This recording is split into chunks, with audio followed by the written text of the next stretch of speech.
तो चलिए दोस्तों, आज की इस वीडियो में आपका स्वागत है। अभी तक हम प्रश्नावली 1.1 कर चुके हैं। आज की वीडियो में हम प्रश्नावली 1.2 करेंगे। अभी तक मैंने अध्याय 1 के इंट्रोडक्शन पार्ट 1 और पार्ट 2 दोनों अपलोड कर दिए हैं, जो कि काफ़ी अच्छी तरीके से आपको समझाया गया है। आज के इस वीडियो में हम प्रश्नावली 1.2 को पूरा हल करेंगे और इसमें देखेंगे अच्छी तरीके से यहाँ पर, है ना। इसमें जो क्वेश्चन है करनी 2, करनी 3, करनी 4, करनी 5 वाला, जो कि अच्छी तरीके से आपको समझाया जाएगा। घर पे आपको सिर्फ उसको प्रैक्टिस करना है। तो अब बिना किसी देरी के हमारे इस वीडियो की शुरुआत करते हैं। उससे पहले आप वीडियो को लाइक कर दीजिए, हमारे चैनल को सब्सक्राइब कर लीजिए तथा साथ ही बेल आइकन प्रेस कर दीजिए तथा कमेंट बॉक्स में कमेंट भी कर दीजिए तथा दोस्तों के साथ शेयर करना ना भूलें अपने। तो हमारा पहला क्वेश्चन है यहाँ पर, नीचे दिए गए कथन सत्य है या असत्य है, कारण के साथ अपने उत्तर दीजिए। तो हम देख लेते हैं कौन सा कथन सत्य है और कौन सा असत्य है। देखो, पहला वाला कथन है मैंने कि 1 नंबर हमारा जो है प्रश्न वो लिख रखा है। क्या लिख रखा है यहाँ पर? प्रत्येक अपरिमेय संख्या एक वास्तविक संख्या होती है क्या? तो होती है क्या प्रत्येक अपरिमेय संख्या एक वास्तविक संख्या? होती है। प्रत्येक अपरिमेय संख्या एक वास्तविक संख्या होती है, यानी कि ये हमारा वाक्य सत्य होगा। और इसने कारण का बोला है तो कारण भी नोट कर लीजिए यहाँ पर, क्योंकि वास्तविक संख्याओं में अपरिमेय संख्या भी होती है। कौन सी संख्या होती है? वास्तविक संख्याओं में अपरिमेय संख्या भी होती है, इसलिए प्रत्येक अपरिमेय संख्या एक वास्तविक संख्या है। चलो अब आगे बढ़ते हैं दूसरे क्वेश्चन की ओर, यानी कि जो पहले का दूसरा वाला क्वेश्चन है उसको देख लेते हैं ध्यान से। यहाँ पर दूसरा वाला है, संख्या रेखा का प्रत्येक बिंदु करनी m के रूप का होता है, जहां m एक प्राकृत संख्या है। तो ये को क्या होगा यहाँ पर? सत्य होगा असत्य होगा? असत्य होगा ना। संख्या रेखा का प्रत्येक बिंदु करनी m के रूप में होता है, जहां m एक प्राकृत संख्या, तो m प्राकृत संख्या थोड़ी ना होती है वहां पर, है ना। संख्या रेखा का प्रत्येक बिंदु करनी m के रूप में होता है, जहां m एक प्राकृत संख्या है, इसलिए यह असत्य। तो इसका कारण क्या है? देखो यहाँ पर ध्यान से देखना कारण क्या लिखा हुआ है। जो कारण दे रखा है दूसरे का, उसको ध्यान से देखना। यहाँ पर संख्या रेखा पर दोनों ऋणात्मक एवं धनात्मक संख्या होती है ना, होती है ना, परंतु प्रत्येक बिंदु पर एक वर्गमूल संख्या हो, यह संभव नहीं है ना। तो यह संभव नहीं है कि प्रत्येक बिंदु पर एक वर्गमूल संख्या हो, इसलिए ये सेंटेंस यानी कि ये वाक्य हमारा सही नहीं है, यह असत्य है। तीसरा है, प्रत्येक वास्तविक संख्या एक अपरिमेय संख्या होती है। क्या प्रत्येक वास्तविक संख्या एक अपरिमेय संख्या होती है? तो कदापि नहीं। प्रत्येक वास्तविक संख्या एक अपरिमेय संख्या होती है? तो नहीं होती है ना। इसलिए यह वाक्य हो जाएगा असत्य। कारण भी देख लो इसका साथ में, क्योंकि कारण दे रखा है, क्योंकि वास्तविक संख्याओं के समूह में परिमेय या तो परिमेय संख्या एवं अपरिमेय संख्या दोनों होती है। क्योंकि वास्तविक संख्याओं के समूह में कौन कौन सी संख्या होती है? एक तो अपरिमेय होती है, एक परिमेय संख्या, दोनों होती है। केवल अपरिमेय संख्या नहीं होती है, केवल अपरिमेय संख्या नहीं होती है, दोनों संख्या होती है। तो ये आपको यहाँ पर ध्यान रखना होगा। पहला क्वेश्चन आपका यहाँ पर क्लियर हो गया होगा। अगर इंट्रोडक्शन देखा होगा ना इस चैप्टर से पहले वाला, तो मैं 100% कह सकता हूँ कि आपके लिए इजी है या सरल है। ये वाला जो अध्याय हमारा अध्याय 1 है ना, इसका इंट्रोडक्शन आपने देखा होगा। ये तो आपके लिए प्रश्नावली 1.2 बिल्कुल सरल है, कोई दिक्कत नहीं आएगी इसमें, आप अच्छी तरीके से यहाँ पर कर पाओगे। चलो अब आगे बढ़ते हैं हम।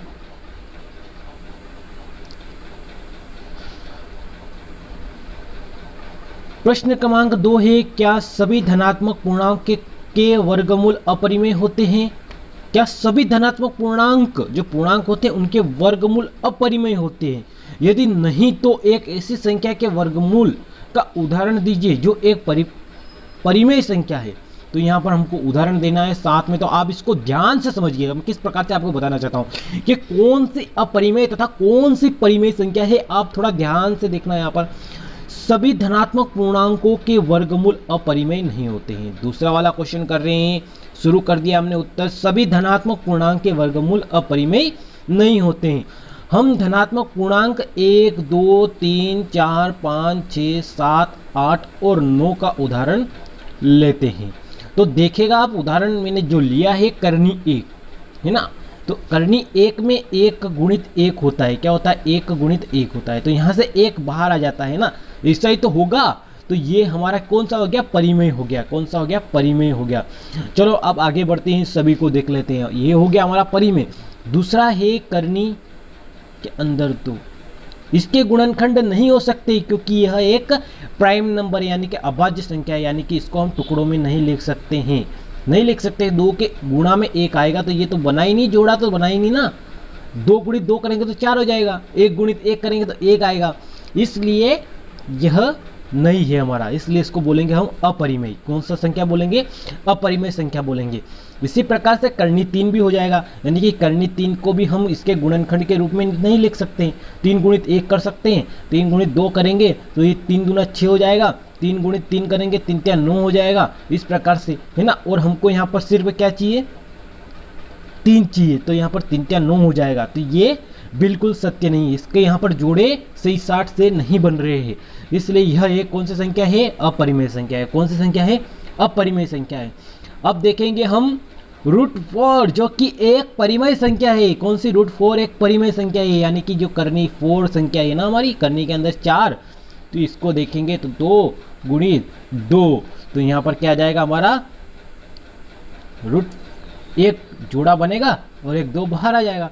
इस प्रकार से हम कह सकते हैं ना, क्योंकि एक जोड़ा बन चुका है ऑलरेडी √4 के लिए एक। ठीक है, अब आगे बढ़ते हैं यहाँ से हम। अब 4 हो गया, कर्णी 5 एक अपरिमेय संख्या है, इसके भी आप गुणनखंड कर सकते हैं। 5 गुणित 1 करेंगे या 5 गुणित 5 करेंगे तो 25 आ जाएगा, और हमको तो चाहिए केवल √5 चाहिए, सिर्फ 5 के लिए कर्णी 5। तो ऐसा कौन सा गुणन मतलब जो जोड़े बन रहे हैं जिससे 5 आ जाए? तो 3 दूना 6 हो जाता है, 2 दूना 4 हो जाता है, तो यहाँ पर इसके भी जोड़े नहीं बन रहे हैं, इसलिए ये भी कौन सी संख्या है? एक अपरिमेय संख्या है। कौन सी संख्या है? एक अपरिमेय संख्या है। अब √6 देखेंगे तो इसके गुणनखंड बन रही है क्या बेटा?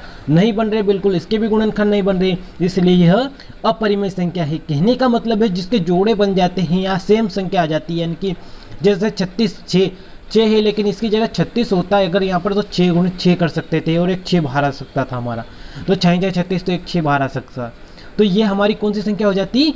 परिमेय संख्या हो जाती है। लेकिन ये अपरिमेय संख्या है, जो 6 है ना, ये अपरिमेय संख्या है, तो ये आपको ध्यान रखना पड़ेगा। अब 7 भी देख लीजिए, 7 भी एक अपरिमेय है, इसी प्रकार से 8 भी अपरिमेय है और 9 एक परिमेय है, क्योंकि 9 को कर्णी में लिखेंगे अगर हम और इसके गुणनखंड निकालते हैं बराबर करके हम कर्णी के अंदर, तो इसके जोड़े बनेंगे 3 गुणित 3, तो ये हो जाएगा हमारा 3 तिया 9। इस प्रकार से हम कह सकते हैं कि जो 9 है वो कौन सी संख्या है? परिमेय संख्या है। कौन सी संख्या है? परिमेय संख्या है। चलो अब तीसरा क्वेश्चन देख लेते हैं, हम आगे बढ़ते हैं। तीसरा क्वेश्चन क्या है हमारा? दिखाइए कि संख्या रेखा पर √5 को किस प्रकार से निरूपित किया जाता है। तो ये बहुत ही इंपॉर्टेंट है, थोड़ा मेरे शब्दों पर ध्यान रखिएगा। यहाँ पर मैं यहाँ पर आपको केवल √5 नहीं बताने वाला हूँ, आपको बताने वाला हूँ √2 यानी कि कर्णी 2, कर्णी 3 के बारे में भी और कर्णी 4 के बारे में भी। 3 कर्णी 2, कर्णी 3, कर्णी 4 और √5 यानी कि कर्णी 5 के बारे में भी मैं आपको बताने वाला हूं। तो इस क्वेश्चन को थोड़ा ध्यान से देखिएगा, मैं जो बोलने वाला हूं शब्दों पर ध्यान दीजिएगा, अपने इस क्वेश्चन को आसानी बनाइएगा, यानी कि आसानी से समझिएगा। थोड़ा अपना दिमाग का भी यूज़ करिएगा, क्योंकि मेरे पास अभी यहाँ पर प्रकार की और पेंसिल की इनकी व्यवस्था नहीं हो पाई है, जैसा कि आपको पता है लॉकडाउन चल रहा है, इस कारण से। चलो अब मैं बता ही देता हूँ आपको। चलो बिना किसी देरी के शुरुआत करते हैं हमारे क्वेश्चन की, यानी कि तीसरा क्वेश्चन है, दिखाइए कि संख्या रेखा पर कर्णी 5 को किस प्रकार से निरूपित किया जाता है। तो हम यहाँ पर 5 के बजाय कर्णी 2, कर्णी 3, कर्णी 4 और कर्णी 5 सभी को हम संख्या रेखा पर प्रदर्शित कर देखेंगे। तो चलिए बिना किसी देरी के इस क्वेश्चन को शुरू कर देते हैं। तो देखो दोस्तों, अब यहाँ पर ये चित्र आ गया हमारा, ठीक है। हमको यहाँ पर क्या मानना है? एक इकाई मानना है। क्या मानना है? नंबर 1 पे एक तो इकाई मानना है ना, एक इकाई यानी कि 1 सेंटीमीटर मानना है हमको। 1 सेंटीमीटर का काम पड़ेगा हमको, यानी कि सभी जो रेखा खींचेंगे ना वो 1 सेंटीमीटर की खींचेंगे। उसके बाद में हमको एक चांदी की आवश्यकता पड़ेगी, जो होता है ना ऐसा चांदा, उसकी आवश्यकता पड़ेगी हमको। उसके बाद में एक 1.5 टांग की आवश्यकता पड़ेगी। 1.5 टांग किस्सा होता है हमारा, एक इधर होता है, एक इधर यहाँ पे पेंसिल लगाई जाती है, वो वाला 1.5 टांग की आवश्यकता पड़ेगी, जो कि हमारे पास अभी नहीं है। यहाँ पर पेंसिल लगती है ना, वो अभी हमारे पास नहीं है। इसलिए आप थोड़ा, मैं अच्छी तरीके से आपको ऐसे ही मुँह से बताऊँगा, थोड़ा सा चित्र के माध्यम से, तो आप समझने की कोशिश जरूर करिएगा इसको, क्योंकि बिल्कुल सिंपल है, कुछ नहीं। मैं जैसा बोलूँगा ना वैसा आपने पोस्ट कॉपी रख लीजिए, और आपके पास अगर प्रकार है और चांदा है तो अपनी कॉपी पर रख दीजिए। वो मैं जैसा जैसा बता रहा हूँ ना, ऐसा ऐसा करता जाइए आप, ठीक है। शुरुआत कर देते हैं। हमारे स्केल की भी आवश्यकता पड़ेगी, अगर रूलर हो आपके पास, स्केल बोलते हैं वो, उसकी भी आवश्यकता पड़ेगी हमको यहाँ पर। तो पहले शुरुआत कर देते हैं। पहले आप संख्या एक रेखा खींच लिए, सबसे पहले तो एक सीधी रेखा खींच लिए, किसी इस प्रकार की एक रेखा खींच लीजिए ना, और इस पर यहाँ पर जो नाम दे रखे हैं वो अंकित कर दीजिए। जैसे कि एक जीरो मानना है जिसका हमको बहुत काम पड़ेगा, -1, -2, -1, -1 हो गया, फिर जीरो से इधर 1 2 3 इस प्रकार से। जल्दी से इसको लाइन खींचिए, खींच ली क्या लाइन, खींच ली। चलो आगे बढ़ते हैं। अब जीरो नोट करिए, जीरो नोट कर लिया, 1 लिख लिए, 2 3 इधर इस प्रकार से संख्या रेखा बना लीजिए। अब हमको क्या प्रदर्शित करना है संख्या रेखा पर, करनी 5, लेकिन हम √2 √3 और जिस प्रकार से आपको दिखाई दे रही है प्रदर्शित कर रहे √2 √3 और ये करनी 4 है यहाँ पर, जो कि 2 बाहर निकल गया, अभी हमने समझा था इसको भी। तो चलिए दोस्तों शुरुआत कर देते हैं हम। यहाँ पर देखो आपको ओ को केंद्र मानना है, यानी कि जो जीरो है ना इसको ओ भी मानते हैं, तो ओ को केंद्र मानना है। और अब स्केल लेनी है, क्या लेनी है, स्केल लेनी है। तो अब यहाँ पर ओ को केंद्र मानकर आपको इधर एक जो दिखाई दे रहा है, इधर 1 सेंटीमीटर के यहाँ पर आकर आपको रुक जाना है, यानी कि 1 सेंटीमीटर लंबी लाइन खींचना है। इसके ऊपर, इस संख्या रेखा के ऊपर भी इसे 1 सेंटीमीटर की लाइन खींचना है। अब यहाँ पर 1 सेंटीमीटर को पॉइंट बनाना है, क्या बनाना है, पॉइंट बनाना है, क्या बनाना है, यहाँ पर पॉइंट बनाना है इसको। और यहाँ पर रखना है आपको प्रकार, किस प्रकार से रखोगे, प्रकार आप इसके ऊपर रखोगे उस पॉइंट को, प्रकार का जो पॉइंट होता है ना इस प्रकार का रहता है, तो बीच के, और 90 डिग्री यहाँ पे आना चाहिए, यानी कि ऊपर की साइड यहाँ पर 90 डिग्री आना चाहिए, है ना। इस प्रकार से 90 डिग्री, आप अगर ऊपर आता है तो वहाँ पर टिक लगा दीजिए। उसके बाद में अपना जो होता है ना वो चांदा, उसको हटा लीजिए, चांदा हटा देंगे, ठीक है, मैं हटा ही देता हूँ यहाँ से। अब आपको रखना है स्केल, जो कि आपको जैसा दिखता है यहाँ पे आया आपको पॉइंट, तो अब स्केल रखेंगे सीधी। अब आपको 1 सेंटीमीटर की लाइन खींचनी, कितने सेंटीमीटर की, 1 सेंटीमीटर की। इस प्रकार से ये 1 सेंटीमीटर की लाइन आप खींच लीजिए। यहाँ पर आपने मान लो 1 सेंटीमीटर की लाइन खींच ली है ना। अब हम आगे देखेंगे, 1 सेंटीमीटर की लाइन खींच लिए हम। अब जो कि हमारे पास डेटांग होता है ना, जो प्रकार होता है उसको आप उसका यूज़ करना है। आप क्या करना है, ओ को केंद्र मानना है, यानी कि जो नुकीला हिस्सा है ना वो कहाँ रखना है, आपको यहाँ पे रखना है, ओ पर, यानी कि 0 पर रखना है नुकीला हिस्सा। और आपको 1 सेंटीमीटर खोलकर उसको जो बी वाला बिंदु दिखाई दे रहा है ना, यहाँ से उसको घुमाना है, यानी कि यहाँ पर होल्ड करना है ऊपर, और ऊपर वाला हिस्सा घुमाना है, जिससे कि नीचे की साइड जाएगा ऐसे, इस प्रकार से। तो ये हो जाएगा हमारा, क्या बन जाएगा यहाँ पर, करनी 2 बन जाएगा, क्या बन जाएगा, करनी 2 बन जाएगा। साथ में इसको करिए अभी, ऐसा कैसा करिए, यहाँ पर नुकीला हिस्सा रखिए 0 पर, और यहाँ पर बी से एक अच्छी तरीके से यहाँ पर पेंसिल की सहायता से, यानी प्रकार की सहायता से घुमाइए और नोट करिए करनी 2। इस प्रकार से हम यहाँ पर संख्या रेखा पर निरूपित करते हैं। अब करनी 3 किस प्रकार से निरूपित करेंगे वो ध्यान से देखिए, आगे मैं इसे यहाँ पर बता रहा हूँ आपको। अब आपने करनी 2 निरूपित कर लिया है। अब फिर इसको केंद्र मानना है ओ को, और यहाँ पर अब आपको 1 सेंटीमीटर लंबी लाइन खींचनी बी की ओर, किसकी ओर खींचनी है, बी की ओर खींचनी। इस प्रकार से 1 सेंटीमीटर लंबी लाइन आपको बी की ओर खींचनी है। अब आपको क्या करना है, यहाँ पर आगे बी को केंद्र मानना है, और यहाँ पर रखना है आपको चांदा रखना है। यहाँ पर क्या रखना है, चांदा। इस प्रकार से आपको चांदा रखना है ना, यहाँ पर रखना है आपको चांदा, इस प्रकार से यहाँ पर आपको चांदा रखना पड़ेगा, ठीक है। और यहाँ पर चांदा रखने के बाद में जो 90 सेंटीमीटर समकोण बनता है वहाँ पर एक पॉइंट लगा दीजिए, चांदा हटा दीजिए। अब चांदा हटा दिए साथ में, उसके बाद में यहाँ पर चांदा हटा दिया आपने। अब आपको क्या करना है, यहाँ पर सीधी लाइन खींचनी है, यहाँ पर 20 से एक सीधी लाइन खींचनी है ऊपर की ओर से। इस प्रकार से यहाँ पर 1 सेंटीमीटर की लाइन खींचनी, ज़्यादा बड़ी लाइन नहीं खींचनी, 1 सेंटीमीटर की लाइन खींच देनी है इस प्रकार से। उसके बाद में इसको केंद्र मानना है, और सी से यहाँ पर क्या करना है आपको, यहाँ पर नुकीला हिस्सा रखो प्रकार का, किसका, प्रकार का नुकीला हिस्सा रखो, और सी से आपको इस प्रकार से नीचे की ओर जाना है, और नोट करना है, क्या नोट करना है, करनी 3। इस प्रकार से हम संख्या रेखा पर करनी 3 प्रदर्शित करेंगे। तो ये हो जाएगा हमारा करनी 3 इस प्रकार से इस संख्या रेखा पर। अब करनी 4 को भी देख लेते हैं, तो ध्यान से देखिएगा करनी 4 को यहाँ पर किस प्रकार से निरूपित करेंगे। अब समकोण किसको मानना है, यहाँ पर सी को समकोण बनाना है, किसको, सी को समकोण बनाना है। तो यहाँ पर रखिए अपना चांदा, यहाँ पर आपने रख दिया चांदा इस प्रकार से। अब यहाँ पर 90 डिग्री आगे बिंदु लगा दीजिए, 90 डिग्री की। इस प्रकार से चांदा हटा लीजिए, अब यहाँ से चांदा हट गया आपका। अब सी से जो आपने पॉइंट बनाया था, स्केल की सहायता से 1 सेंटीमीटर इतनी लंबी लाइन खींचिए, तो डी पर चली जाएगी। 1 सेंटीमीटर लंबी लाइन आपकी डी पर चली जाएगी। और यहाँ से आपको क्या करना है, अब फिर प्रकार की सहायता से यहाँ पर पॉइंट बनाना है, नुकीला हिस्सा यहाँ पर रखना है, पेंसिल की सहायता से इसको घुमाना है, तो ये आ जाएगा हमारा यहाँ पर सीधा 2 के ऊपर। किसके ऊपर आ जाएगा, सीधा 2 के ऊपर। और ये 2 हो जाएगा हमारा, क्योंकि √4 बराबर होता है ना, √4 बराबर 2 जोड़े बाहर आते हैं इसके अंदर से, 2 × 2 इस प्रकार से, तो 1 2 बाहर आ जाएगा हमारा। 1 2 बाहर आ जाएगा इसके अंदर से, तो ये हो जाएगा हमारा √4। इस प्रकार से हम प्रदर्शित करेंगे। तो अब इसी प्रकार से आगे भी आपको करना है। पहले 1 सेंटीमीटर इतनी लंबी लाइन खींच लेनी है, प्रकार की सहायता से रखकर इस प्रकार से आपको रखना पड़ेगा यहाँ पर, और यहाँ पर 1 सेंटीमीटर लंबी लाइन खींचनी है इसी प्रकार से स्केल की सहायता से आपको। उसके बाद में इसको केंद्र मानना है और यहाँ पर नुकीला हिस्सा रखना है प्रकार का इस प्रकार से, और यह हमारी लाइन जाएगी यहाँ पर सीधी ई के ऊपर।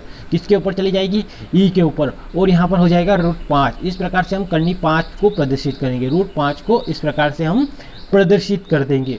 तो चले, पाइथागोरस प्रमेय के अनुसार मैंने अब आपको पूरी तरह से समझा दिया है। अब इसकी थ्योरी भी देख लेते हैं हम, है ना। क्लियर है बेटा? नहीं आ रहा समझ में? वीडियो को रिवाइज करो, यानी कि पीछे करो फिर से, और एक बार फिर से प्रैक्टिस करो, क्योंकि बहुत ही ईजी है, आपको यहाँ पर नोट करके देखना ही पड़ेगा इसको। तो चलिए अब इसके सॉल्यूशन को देख लेते हैं हम किस प्रकार से। जैसा कि मैंने पूरा ही बता दिया, आपको डिटेल में बता दिया पाइथागोरस प्रमेय के अनुसार, लेकिन एक बार अच्छी तरीके से इसको समझ लीजिए आप। तो चलिए अब आगे बढ़ते हैं। तो देखिए दोस्तों, यहाँ पर OE बराबर √5 को हमने प्रदर्शित कर दिया है। अब समकोण पाइथागोरस प्रमेय की सहायता से इसको हम सिद्ध कर देते हैं, यानी कि पाइथागोरस प्रमेय की सहायता से इसको हल करना है। पाइथागोरस प्रमेय आपको पता ही होगा क्या होता है, कर्ण का स्क्वायर, है ना। कर्ण का स्क्वायर होता है, एक तो होता है OB बराबर, यानी कि जो कर्ण होता है ना हमारा, पाइथागोरस प्रमेय भी साथ में समझ मेरे साथ में, जिस प्रकार से सूत्र होता है ये किस प्रकार से होता है, इस प्रकार से हमारा समकोण बन रहा था अभी ना। तो यहाँ पर ये था हमारा कर्ण था, क्या था? कर्ण। कर्ण का स्क्वायर होता है, एक तो कर्ण का स्क्वायर होता है ना। उसके बाद में एक लंब होता है, तो इधर वाला ये क्या है? लंब है। और नीचे क्या होता है? हमारा आधार होता है। ये हो गया हमारा लंब, और इधर होता है नीचे आधार होता है। क्या होता है? आधार। आधार होता है नीचे, ये आधार। इस प्रकार से होता है यहाँ पर, है ना। तो ये कर्ण क्या है? हमारा OB है। क्या है? O, और नीचे की साइड B है। इस प्रकार से एक और बचा है जो कि क्या है? A है। ये OB और A, ये हमारा क्या हो गया यहाँ पर? कर्ण, लंब, आधार, और ये हमारा सूत्र बन गया, यानी कि कर्ण का स्क्वायर, लंब का स्क्वायर, आधार का स्क्वायर, यानी AB आधार है हमारा, OA लंब है। इस प्रकार से ये बन गया हमारा। तो इसको ध्यान में रखिएगा, इसको भी आप नोट कर लीजिए अपनी कॉपी में, क्योंकि ये भी एक बहुत ही इंपॉर्टेंट होने वाला है आपके लिए यहाँ पर, क्योंकि इस सूत्र की सहायता से हम करने वाले हैं यहाँ पर आगे हल पूरा। तो समकोण AOB में पाइथागोरस प्रमेय से, तो देख लेते हैं हम पाइथागोरस प्रमेय से, है ना। जो कि पहला क्या था हमारा? कर्णी 2 को प्रदर्शित करना था पहला, है ना। इसको ही तो प्रदर्शित करना था। तो किस प्रकार से प्रदर्शित करा हमने? देखो, O स्क्वायर, है ना, OB का स्क्वायर, यानी कि OB की घात 2, 1 की घात 2, 1 की घात 2, इस प्रकार से इसको प्रदर्शित करा हमने, है ना। तो यहाँ पर हमारे पास क्या आ गया? 1 और 1 जुड़कर 2 आ गया, और ये इधर स्क्वायर था तो ये हटेगा, तो इधर की साइड आएगा तो ये √2 बन जाएगा। तो इस प्रकार से हम इसको प्रदर्शित कर सकते हैं ना, क्योंकि OB का स्क्वायर था और यहाँ पर 1 + 1 जुड़कर 2 हुआ है, यानी कि 1 का स्क्वायर तो 1 होता है, 1 का स्क्वायर 1 होता है, और 1 और 1 जोड़ेंगे तो 2 आ जाएगा। और इधर OB जो कि होल स्क्वायर था, यानी कि इसकी घात 2 थी, तो OB की घात हटेगी तो इधर की साइड क्या आ जाएगा? हमारा रूट आ जाएगा, यानी कि कर्णी 2 आ जाएगा। इस प्रकार से अगला देखते हैं, हम आगे बढ़ते हैं। अब समकोण वाला देख लेते हैं। अब समकोण OBOC में पाइथागोरस प्रमेय से अब दूसरा वाला देख लेते हैं, यानी कि कर्णी 3 को किस प्रकार से प्रदर्शित करेंगे। तो चलिए दोस्तों, अब हम देख लेते हैं √3 वाला। क्या देख लेते हैं? √3 वाला, जो कि अगला हमने बनाया था √3 का, वो किस प्रकार से बनेगा इसको भी हम देख लेते हैं। तो वही पाइथागोरस प्रमेय के लेंगे हम अब समकोण OBOC में पाइथागोरस प्रमेय से, यानी कि जो समकोण बना था हमारा, उसमें चित्र देखो सामने आपके बना हुआ है ना कॉपी में, उसको देखकर करना है। ये तो OC का स्क्वायर, यानी कि ये हमारा क्या हो जाएगा? कर्ण हो जाएगा, है ना। OC का स्क्वायर, यानी कि ये हो जाएगा हमारा कर्ण का स्क्वायर, फिर लंब का स्क्वायर, फिर आधार का स्क्वायर। इस प्रकार से BC बराबर BC का स्क्वायर मतलब आधार का स्क्वायर। अब हम इसको किस प्रकार से लिखेंगे? OC का स्क्वायर, अब √2, है ना, एक √2 है हमारे पास यहाँ पर, कर्णी 2 का स्क्वायर, उसके बाद में एक का स्क्वायर, तो √2, यानी कि कर्णी से कोष्टक के अंदर जो कर्णी दे रखी है, इससे 2 का जो की घात 2 जो दिखाई दे रही है आपको, ये कर्णी और घात 2 दोनों यहाँ पर कैंसिल हो जाएगी, कर्णी और ये घात 2 दोनों कट जाएगी। अब हमारे पास बचेगा सिर्फ 2 और 1 बचेगा। 1 का स्क्वायर तो 1 ही होता है, यानी कि 2 + 1 हो जाएगा हमारे पास 3, और इसी प्रकार से ओ सी का स्क्वायर जो था वो हटेगा यहाँ से, स्क्वायर जैसे ही हटेगा हमारे पास क्या लग जाएगा, रूट लग जाएगा 3 के ऊपर। इस प्रकार से ये हम रूट 3 आ जाएगा हमारे पास में। अब आगे बढ़ते हैं, कर्निक 4 वाला भी देख लेते हैं हम ध्यान से। कर्निक 4 वाला जो कि हमारे पास सिंपल जो कि साधारण सा, इसको किस प्रकार से करेंगे देख लीजिए यहाँ पर। अब समकोण लेंगे COD लेंगे, है ना। COD में पाइथागोरस प्रमेय से, इसमें पाइथागोरस कर्ण का स्क्वायर यानी कि OD का स्क्वायर, OC का स्क्वायर, DC का स्क्वायर, इस प्रकार से इसको करना होगा यहाँ पर। तो OD का स्क्वायर, उसी प्रकार से हमको कर्णी 3 रखना है। अब यहाँ पर आगे OC की जगह क्या रखना है, रूट 3 रखना है या कर्णी 3 रखना है। उसके बाद में की घात 2, क्योंकि घात 2 ऑलरेडी पहले से ही है, तो यहाँ पर रूट और घात दोनों कट जाएगी, तो हमारे पास 3 पर 3 बचेगा और 1 का स्क्वायर करेंगे तो हमारे पास 1 ही आएगा, यानी कि 3 + 1 हो जाएगा, हमारे पास 4 हो जाएगा। और आपको पता है कि रूट 4 बराबर क्या होता है, रूट 4 बराबर क्या होता है, 2 2 के 2 जोड़े बनते हैं। कितनी बार बता चुका हूँ अभी तक मैं आपको, 2 2 के 2 जोड़े बनते हैं, 1 2 बाहर आ जाता, ये होता है हमारा रूट 4 बराबर, है ना। तो यहाँ पर ये भी हमारा अच्छी तरीके से हल हो गया। अब रूट 5 देख लेते हैं, यानी कि कर्णी 5 देख लेते हैं। अब इसमें कर्णी 5 में क्या करना है हमको, यहाँ पर कर्णी 5 वाले में वही मान रखना है हमको। कर्णी 5 वाले में OD की जगह रख देंगे हम, क्या रख देंगे, OD की जगह, OD की जगह रख देंगे हम सिर्फ यहाँ पर 2 रख देंगे, क्या रख देंगे, OD की जगह 2 रख देंगे, क्योंकि रूट 4 थोड़ी ना रखेंगे, 2 रखेंगे, क्योंकि ऑलरेडी हम इसको सोल्व करेंगे तो 2 ही आएगा हमारे पास। तो ये हो जाएगा हमारा लंब, ये हो जाएगा हमारा कर्ण हो जाएगा, फिर लंब हो जाएगा, फिर आधार हो जाएगा। इस प्रकार से हम इसको करेंगे। तो OD तो ऐसा ही रहेगा, OE तो ऐसा, OE का स्क्वायर तो ऐसा रहेगा। अब जो दिखाई दे रहा है आपको, 2 का स्क्वायर 4 हो जाएगा हमारे पास, 1 का स्क्वायर 1 हो जाएगा, और 4 और 1 जुड़ेगा तो 5 हो जाएगा। और हमारे पास में जैसा कि आप जानते हैं कि ये इस प्रकार से रहता है, यहाँ पर घात रहती है इस प्रकार से, तो यहाँ पर रूट ये 5 होता है। तो घात जैसे हम हटाते हैं, ये वाली घात जो दिखाई दे रही है हटाते हैं हम, ये वाली घात जैसे ही हटाते हैं तो हमारे पास में क्या आ जाता है, कर्णी 5 आ जाता है। इस प्रकार से पूरा क्वेश्चन जो कि बहुत ही सिंपल था, इसको आप अच्छी तरीके से कर सकते हैं, घर पर प्रैक्टिस कर सकते हैं। और यहाँ पर जो चौथा क्वेश्चन दे रखा है आपको, वो आपको क्रियाकलाप के रूप में करना है, वो सिर्फ आपको सिर्फ वहाँ से देखकर बनाना है, उसमें कुछ नहीं करना है। और ऐसा का ऐसा सेम टू सेम क्वेश्चन मैं आपको पूरा करवा चुका हूँ। जो चौथा क्वेश्चन है ना, पूरा ये का यही है, कोई दूसरा नहीं है। उसने बोला है कर्णी 2, कर्णी 3, कर्णी 4, कर्णी 5 को संख्या रेखा पर प्रदर्शित करके अच्छे से बताइए। तो वहाँ पर कुछ अलग तरीका दे रखा है, लेकिन ये मैंने बताया ना बिल्कुल आसान तरीका, और इस तरीके से आप आसानी से इसको कर सकते हैं। तो चलिए दोस्तों, आज की इस प्रश्नावली 1.2 को यहीं पर समाप्त करते हैं। अगले प्रश्नावली 1.3 पर मिलेंगे। इससे पहले हम 1.3 का भी इंट्रोडक्शन पार्ट अपलोड करेंगे। तो अभी तक आपने हमारे इस यूट्यूब चैनल पर जाकर हमारी प्रश्नावली 1.1 को नहीं देखा तो उसको देख सकते हैं, जो कि मैंने क्लास 9th की एक अलग से प्लेलिस्ट बना दी है आपके लिए। अच्छी तरीके से समझाया गया आपको हर एक टॉपिक। तो वीडियो को लाइक कर दीजिए, हमारे चैनल को सब्सक्राइब कर लीजिए, बेल आइकन प्रेस कर दीजिए तथा अपने दोस्तों के साथ शेयर करना ना भूलें। धन्यवाद, मिलते हैं अगली वीडियो में, तब तक के लिए बाय बाय।